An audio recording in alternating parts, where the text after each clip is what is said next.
name's Peg Ritenour. I'm Vice President of Legal Services here at the Ohio Association of Realtors. Today I'd like to do a follow-up video on advertising. A couple weeks ago I did a video that talked about the license law requirements for realtors and licensees when they're advertising. But today I'd like to follow up with that and get a little bit more detail into your requirements when you're creating your own website, whether as a brokerage or as a salesperson, and also the requirements when you're advertising on social media.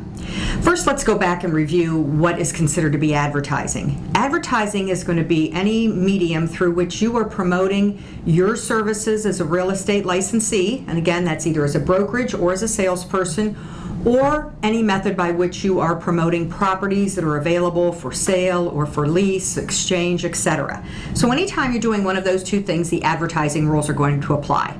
As we discussed in the last video, the two main advertising rules are that number one, you must include your brokerage name in all forms of advertising, and number two, an agent's name cannot be more prominent than that of the brokerage. So how are these going to work when you are creating a website or when you're engaging in social media to promote yourself or promote your listings?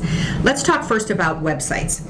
The Ohio Division of Real Estate adopted a regulation many years ago with respect to the requirements for websites.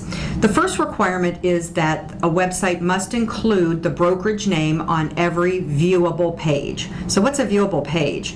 It's defined as any page that may or may not scroll beyond the borders of the screen.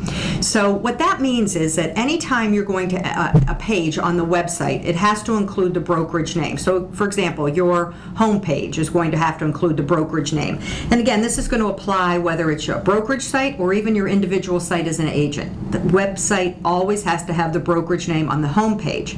Then as a viewer of that website goes to other pages on the website, those pages also have to include the brokerage name. So if they go to the part of the site that talks about, the agents that are affiliated with the brokerage, that has to have the brokerage name. If they do a search for homes that are available for sale and they put in those parameters and that page comes up and it lists 20 different homes that meet those parameters, that page has to have the brokerage name on it.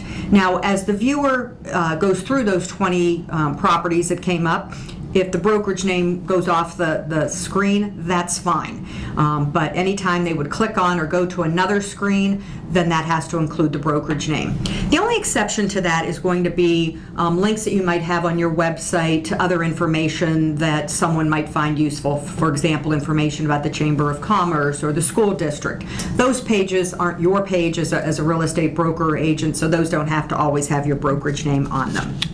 The next requirement is that the prominence rule applies. So just like it does in all other kinds of advertising, on a website, the brokerage name has to be at least equally prominent with that of the salesperson. And this is where I see some mistakes made where agents create their own website and they have, of course, their name and image more prominent because it's their own site than that of the brokerage. That's technically a violation of the license law.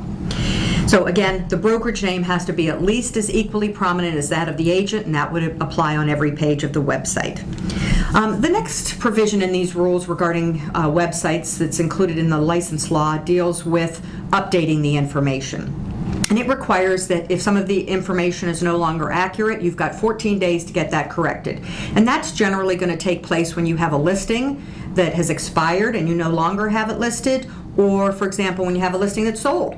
And so it's no longer on the market. You'll have 14 days to get that now invalid information, that expired information off of your website. If you use a third party to administer your website, then you need to provide notice to that third party in a timely manner so that they can accomplish that change within the 14 days. And then the final requirement is that any website of a brokerage or an agent has to have a field that indicates the date on which it was last updated. So those are the license law requirements regarding your websites. What about social media? Again, social media is used very commonly by our members, and by social media, of course, we're talking about Facebook or LinkedIn or Twitter and probably a lot of sites I'm not even familiar with.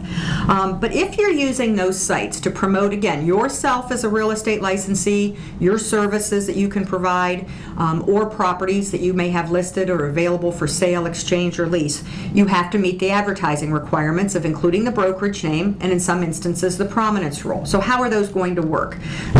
Let's say, for example, you're on Facebook.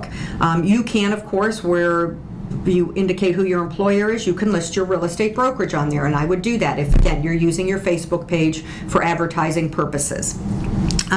If you post something about a listing, for example, you say just got a new listing on such and such a street, or you post something like, don't forget me, if you're looking for a house, it's a great time to buy, that's going to be considered to be advertising, and you need to meet your requirement to disclose your brokerage name. You could do that by including the brokerage name right in that posting, or you are permitted under some new regulations that were adopted over a year ago by the division to do that by a direct link. So you could link them back to your page or your website or your brokerage website that's going to have information about you, your brokerage, or perhaps that specific property that you're promoting in that post on your Facebook page.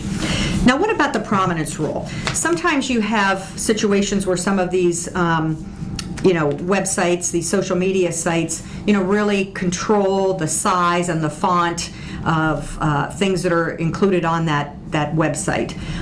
So for example, you're not really able to, under Facebook, to control the size of your brokerage name when you're indicating that that's your employer. The Division of Real Estate, I think, adopted a very reasonable rule, which is basically that if it's not your site and you can't control or direct the font size, then the prominence rule will not apply, and you won't be disciplined by the division for something over which you have no control. The last requirement that I want to mention is dealing with blogs. And again, blogs are going to be considered to be advertising if you're using them to promote your services as a real estate licensee or mention any properties that you have listed. So if you have a blog, that's something that you've developed, you have control over, so you're going to have to make sure you include your brokerage name on that blog. And again, the brokerage name has to be at least equally prominent with that of the agent's name.